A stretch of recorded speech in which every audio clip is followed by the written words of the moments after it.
This is called Heartfelt Crying. When I was a kid, I don't think I was very old, maybe 8 years old, 9 years old. The phone rang, and it was a long distance phone call. I think my dad answered the phone, and it's from my mom. And this was in the days when you didn't get long distance phone calls unless something really important was going on. Long distance phone call, it's expensive, it's important, and so the whole family would be kind of electrified when you'd get one of these long distance phone calls. And uh, my mom started kind of screaming into the phone, and she was going, "You mean dad? You mean dad? Don't you mean dad? Dad?" And it turned out her brother, Bill, had died. And he had died abruptly without any warning of some kind of massive heart attack. And he was her twin brother.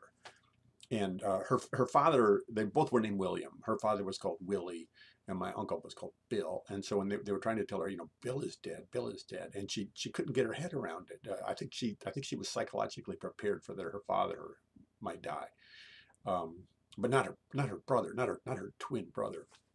And she fell to her knees right there in our living room. We're all just sort of watching, shocked, and she's just sobbing. And I had never seen anything like that. I never had seen truly heartfelt sobbing, the kind of thing people do when they're just distraught, when they just don't care, when it's just too much.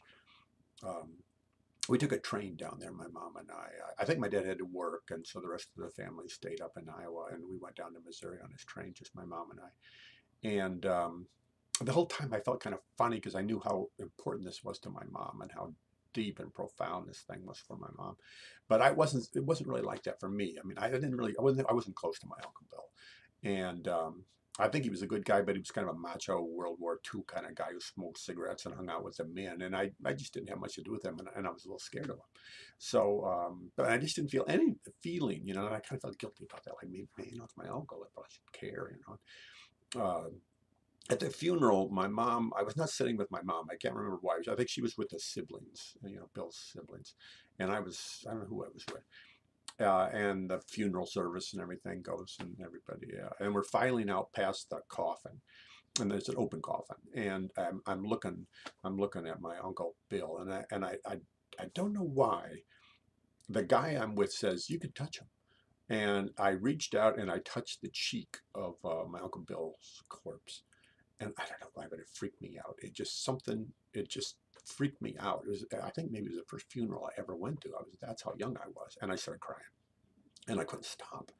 I just was crying and crying, and they had to like lead me away from the coffin, and get my mom. And I ended up sitting in one of the funeral cars with my mom, and she's comforting me, for heaven's sake. I think she's a little embarrassed. I cannot stop crying. I cried for like an hour.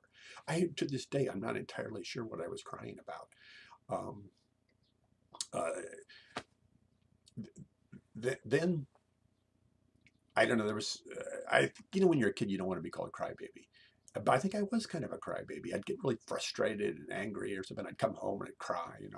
And something like that happened. I think I had like a friend of mine had a paper route, and I had to take over, and he was sick, and so all of a sudden I'm like getting up really early every morning delivering these damn papers, and it's really cold, and I don't know. It's hard to make the collection. Some people wouldn't pay me, and I'm coming home. I'm telling everybody. I'm telling my folks about this, and all of a sudden I'm crying.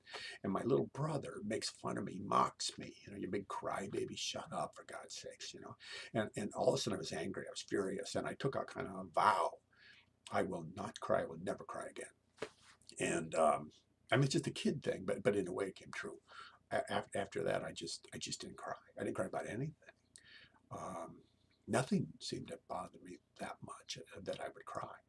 I remember one time I was watching a news show, and it was about these Palestinian women. Their sons had been killed by Israeli bombs, or the Israelis had killed their sons.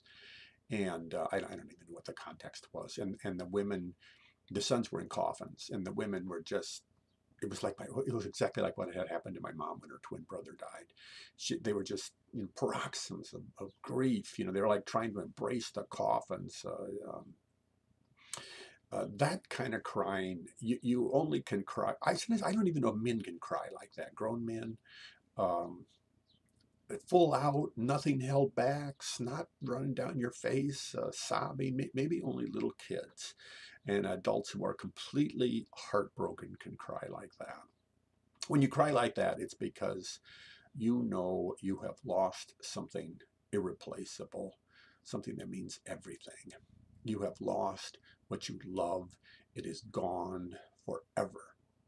And so that's how you cry.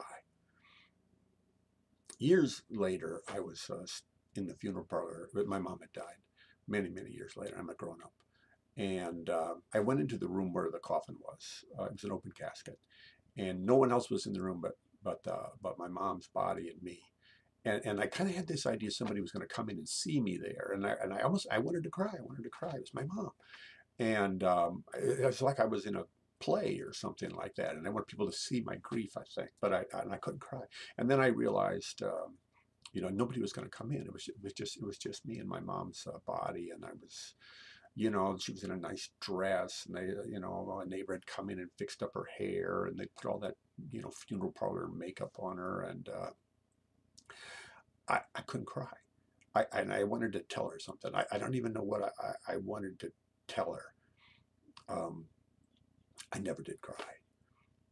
I do tear up occasionally, sad movies. Um, after I fell in love and got married and had kids, I was able to cry a little bit. At least I can tear up. Those kind of scenes in movies where two people, used to be like family members, they've been estranged, and now finally they come back together. Maybe they embrace, and that'll make me tear up. Real crying, though, I have not done that since I was a child. Crying is ugly. Heartbroken crying is unbelievably ugly.